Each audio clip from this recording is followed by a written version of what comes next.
11月のヒルバルタ半島は冷たい風が吹き荒れ、空は灰色で、まるで地球の隅々まで果てしない霧に覆われているかのようだった。ルーカス将軍は長年軍に勤務し、数々の英雄的な行動と戦略的卓越性で知られていました。普通の兵士としてスタートした彼は、一歩ずつ階級を上げていった。最終的に彼は空軍の4つ星将軍になりました。これは軍関係者の無数の人々にとって絶望される数えきれないほどの勝利を収め、国の領土と国民の安全を守りましたし、運命は予期せぬ形で逆転することがよくあります。ルーカスはヘリコプターに乗り、各地の軍事基地を視察する準備をした。このような天候の中で査察任務を遂行するのが彼の長年の習慣だった。真の指導者はいつでもどこでも戦場の最前線にいるべきだと彼は固く信じているからである。目的地に到着しようとしたその瞬間、突然雲間から地対空ミサイルが飛び出してきた。それは敵が周到に仕掛けた罠だった。瞬間、ミサイルがヘリコプターに命中し、耳をつんざくような大爆発が起こり、機体は火の玉と化した。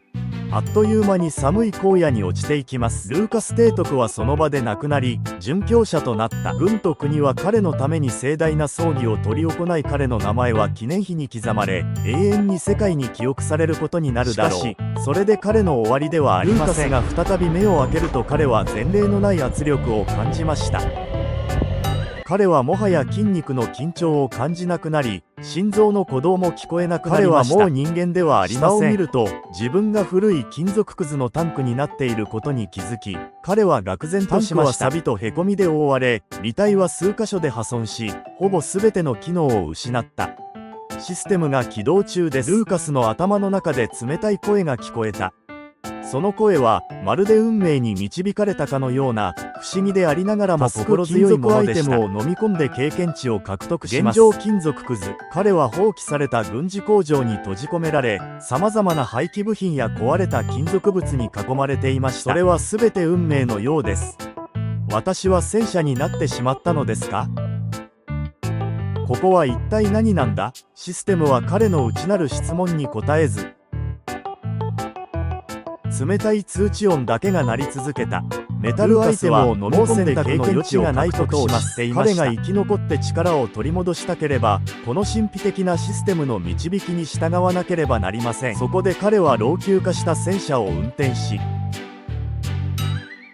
困難を抱えて移動し、飲み込まれそうな金属物体を探し始めた。これらの廃棄された部分を貪り食うことは、ルーカスにとって大きな変化ではありませんでした。経験値はゆっくりと蓄積され、戦車の外観はわずかに回復するだけです。結局のところ、四つ星将軍からこのレベルに落ちたのは、受け入れがたい現実だったのだ。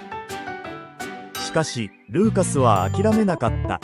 彼は軍隊での長年の戦いを思い出した。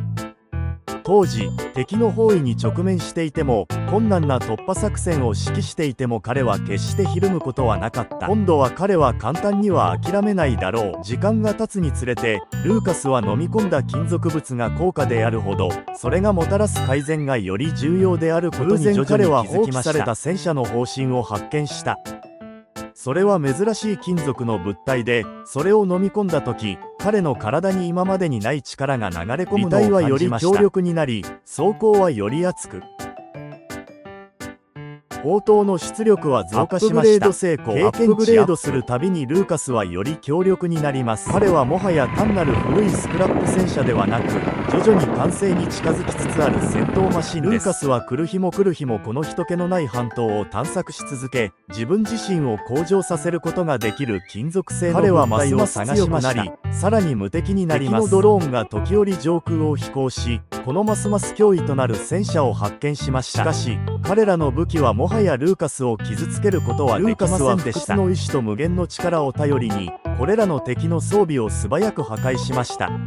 そして自らをさらに強化するために彼らの残骸を貪り食う。時間が経つにつれて、ルーカスは自分が通常の戦車の領域を超えていることに気づきました。より柔軟な履帯システムと強力な武器を備え、彼の外観はますますユニークになっていきます。彼はシステムの助けを借りて独自のアップグレードや変形を実行し、前例のないスーパータンクに変身することもできます。しかし、彼の力が成長し続けるにつれて、ルーカスも考え始めました。彼ははますます強くなり、敵の攻撃を心配する必要がなくなり、軍隊全体を簡単に破壊することさえできます。彼は強さだけが目標ではないことにも気づきました。月明かりの夜、ルーカスは立ち止まって静かに星を見上げた。何度もこの空を見下ろしてきたが、今は戦車の視点でしか見上げることができなかった。私はルーカスです。四元つ星将軍です。彼は静かに、今の私は何なんだろう。彼はこの再生の経験を後悔していません。これは全く新しい旅であり、彼が自分自身と自分の強さを再理解するそのような力と絶え間ない追求の行き着く先はどこにあるのかという疑問も抱き始めた。考えが深まるにつれ、ルーカスはもはや権力を追求するだけではないと決意した。彼はその能力を罪のない村を守り、人々の安全を脅かす軍事施設を破壊するために使い始めた。行動のたびにどんな姿になっても自分の使命は変わらないことをより強く実感するのだった。それは人間であろうと戦車であろうと土地と人々を守ることです。結局ルーカスはこの国の伝説になった。無敵の挑戦者が闊歩し、ヒルバルタ半島の隅々まで警備している。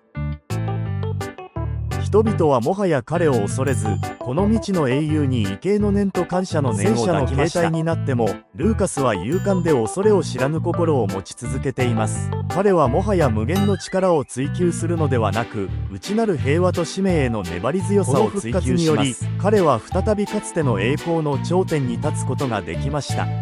しかし今回彼は単なる軍隊の無敵の戦車ヒーローではなく、物語の終わり、11月の寒い夜、ルーカスは山の頂上で立ち止まり、かつて自分が守っていた土地を見下ろした。これが私の使命。たとえどんな姿で存在しても、この土地は私の故郷であり、私は常にそれを守ります。徐々に夜が深まるにつれ、ルーカスの姿が闇に溶け込み、しかし彼の心はあの星空の下で尽きない情熱と決意で燃え続けていた。ルーカスの旅は続くので、この物語に終わりはありません。